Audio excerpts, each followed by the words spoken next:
All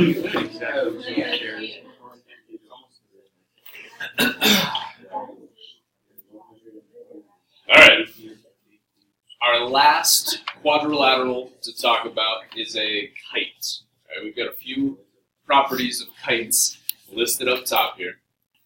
The big thing, I guess the first two are kind of the main properties of kites. Two pairs of consecutive sides are congruent in kites. Right? So in our example here, BC and DC are congruent, and AB and AD are congruent. So we've got two pairs of sides that are next to each other that are congruent. And then also one pair of opposite angles are congruent. Okay? That one pair of angles would be the ones that are in between the non-congruent sides. So in this example, angle B would be congruent to angle D. Okay? But angle A is not congruent to angle C. And those two would not have the same measure. Another big one is that diagonals are perpendicular. That's going to allow us to do a lot with the triangles that are on the inside of a kite. Okay? If we put all of these pieces together, that would actually also allow us to say that we have two pairs of congruent triangles inside of this. And so these two triangles here would be congruent triangles, as with these two triangles right here. Right? I mean, that's kind of a combination of all three of these things put together. But that will allow us to set up and solve some problems with kites as well. Right? So if we look at some of these examples down here, in number one, we're told, or we're given angles A and C. Okay? By looking at this kite, okay, we can, I guess, we're given that these two aren't congruent. That means these two angles are congruent. Okay? So, any ideas on how we could set up and solve the equation to get those two missing angles?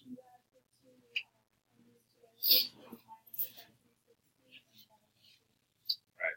Okay, one of the big keys for a lot of these problems is going to be that all four angles add to 360, because it's a quadrilateral. Right? We know that's true for any quadrilateral. So, I'm gonna do the long version of what Amber said. I'm gonna write it out in an equation here first. So since we know these are the same, I can just assign them the same variable.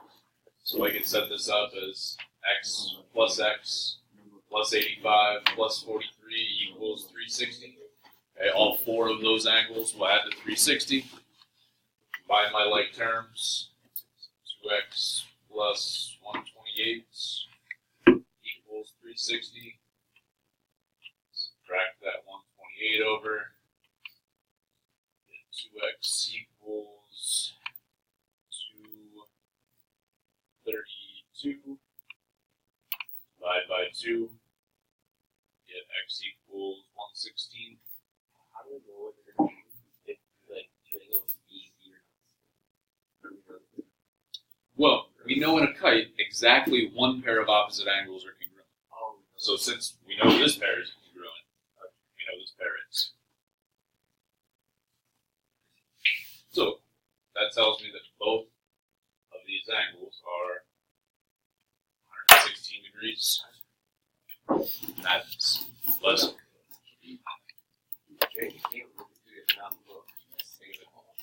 J and K? No, J and K are not the same. It is a kite. I think J and L would be the opposite angles that are. I You just gotta shift your view. So we can, right off the bat, we can say that J would be 82 degrees. So then how would we find K?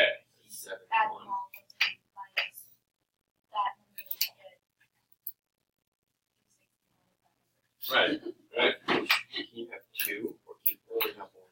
For a kite, it will be exactly one pair of opposite angles congruent. If both pairs of opposite angles were congruent, it would be a parallelogram. this definitely is not a parallelogram. Okay. Well, the other two, we use where the other two equal 180, because if we already have, no. Not in a kite. In a kite, we won't have that property. But to solve for this last angle, once we recognize that angle J would be 82, we're just going to add all of those together and subtract them from 360. Right? So this would be how the equation would look. X plus 82 plus 82 plus 71. So what is that? 164, 230, or yeah, 235. Subtract that 235 over. We get that that angle would be 125 degrees.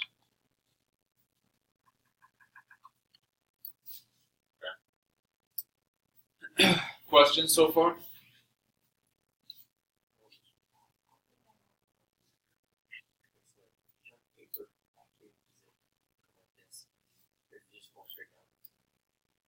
Sure, you can find a video of that online. Yes, so you can look that up after we finish this. Okay, so in the next few examples here, they have the diagonals drawn in.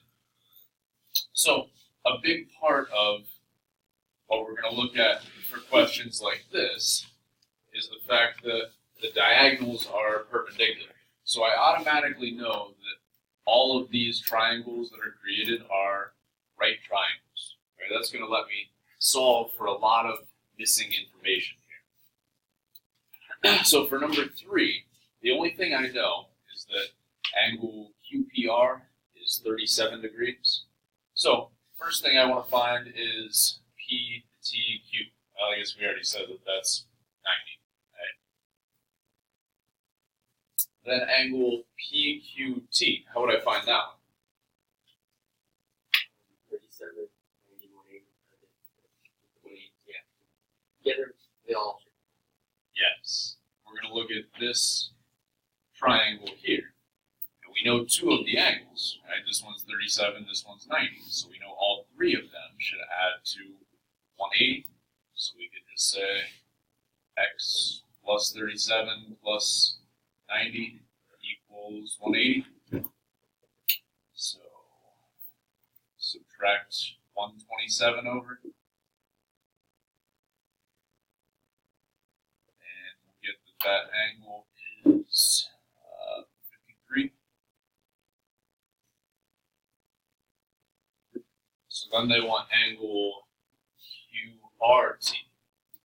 So this angle right here. How would I find this missing angle down here?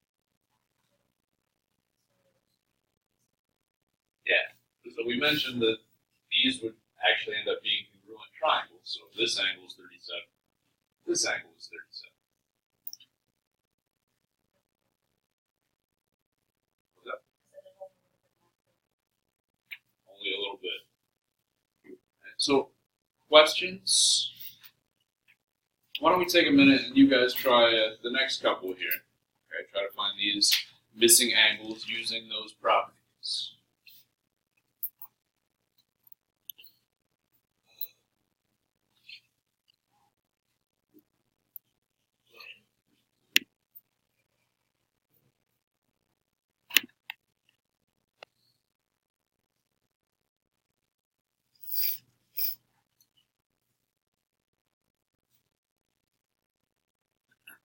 Alright, if you're not quite done all the way up through number 6, that's okay. But take a look up here at the ones that you have completed, see how you did.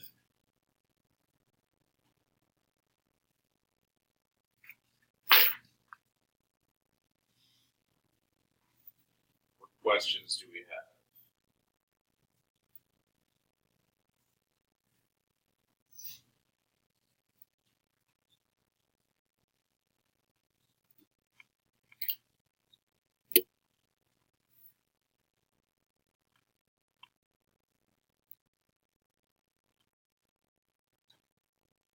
Nothing?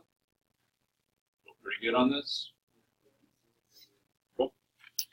Alright, then let's take a look down at 7 and 8 here. On these ones, we're definitely going to be using the idea that we have right triangles. So if we look at what we're given here, we're given WX is 14, WR is 8, and we want to use that information to find RZ. Okay, well, one thing that we already mentioned is that these two triangles would be congruent, which means that RZ will be the exact same length as RX. Exactly. So what we're going to use is Pythagorean theorem here. Okay, we want to solve for the missing side of the right triangle. Okay, so I'll call that X. So the Pythagorean theorem, a squared plus b squared equals c squared. And I keep mentioning that we will do a lot more with this later in the year, but it has crept up at certain points already so far. So remember, in the Pythagorean theorem, A and B are the legs of the right triangle, meaning the two sides that make up the right angle, and C is always the hypotenuse. It does not matter which one's A or B. I could make this 8 or X, that doesn't matter. But what does matter is these are the legs, this is the hypotenuse. So this will be my setup here. So to solve, let's square both of these. This time, to get x by itself, we'll have to subtract the 64. So get 132. Take the square root to get x by itself. What is the square root of 132? 11.5.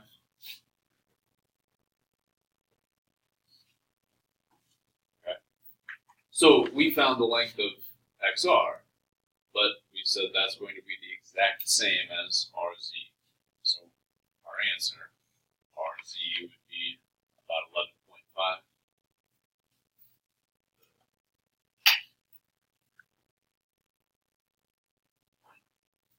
You okay with that one?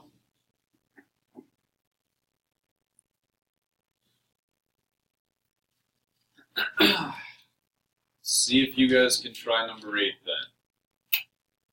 Okay. Number 8 is slightly different in that you're not going to be using both 38 and 41 in your equation. Okay, so label the diagram, see what measurements you will need to use here.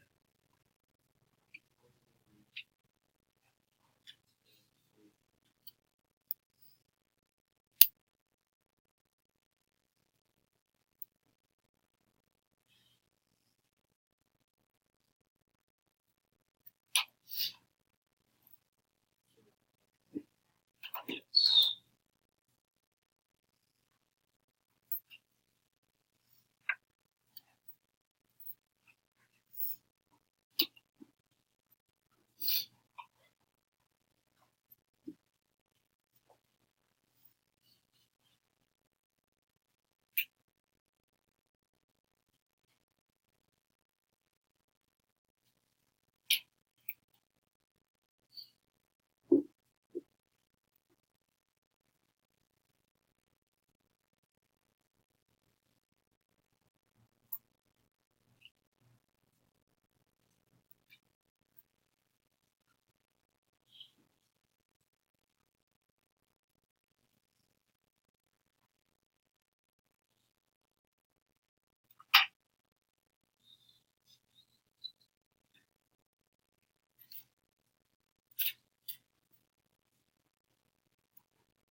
1 there.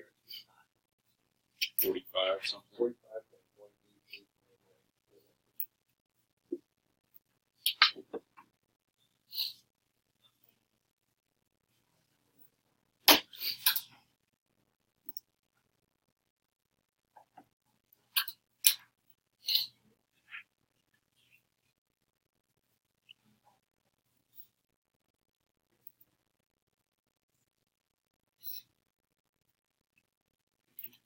So this one was a little bit tricky in that we were given the entire length of AC. If I want to set up a right triangle here, I just need part of that. Well, in a kite, this diagonal ends up being bisected by the other diagonal, right? Because we said these would be congruent triangles, which means these two sides would have to be the same. So they would each be exactly half of 38, 19. Right? Then we knew that ED, which is just one side of a right triangle here, is 41, and we want to find CD. So this, in this case, CD is the hypotenuse. 19 and 41 are the two legs, the two sides that make up the right angle. So this would be our setup. We should get about 45.2 for CD. You okay with that one? Alright, so on the back then, and I think both 9 and 10, yeah, both 9 and 10 are more of these Pythagorean theorem questions. Alright, so we don't need to go through all of those. The last few questions on here are just setting up and solving equations using these properties. So for a lot of the angles here, we are given expressions. So we just need to set up and solve equations. So for example, on number 11, what would be the relationships between angles S and U here?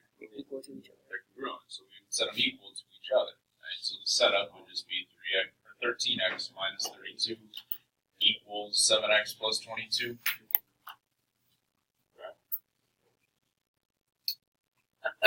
We're running a little short on time, so I'm not going to solve these. Just make sure that we know how to set them up, because I'm pretty sure you guys can solve something like that.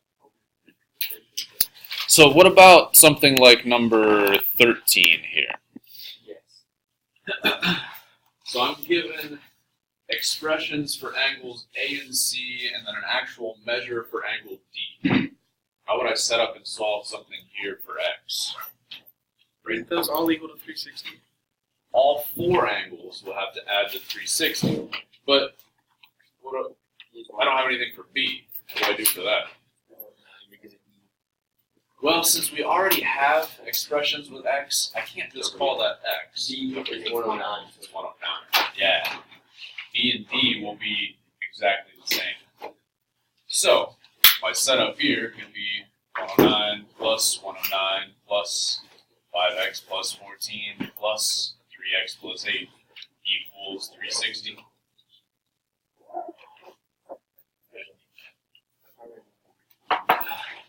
The last different setup on this page would be something like number 14.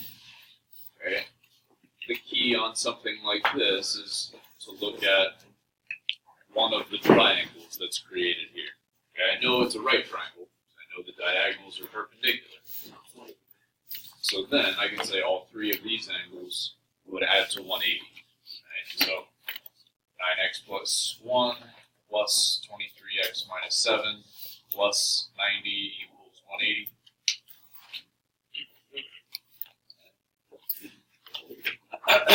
Any questions on these kite ideas?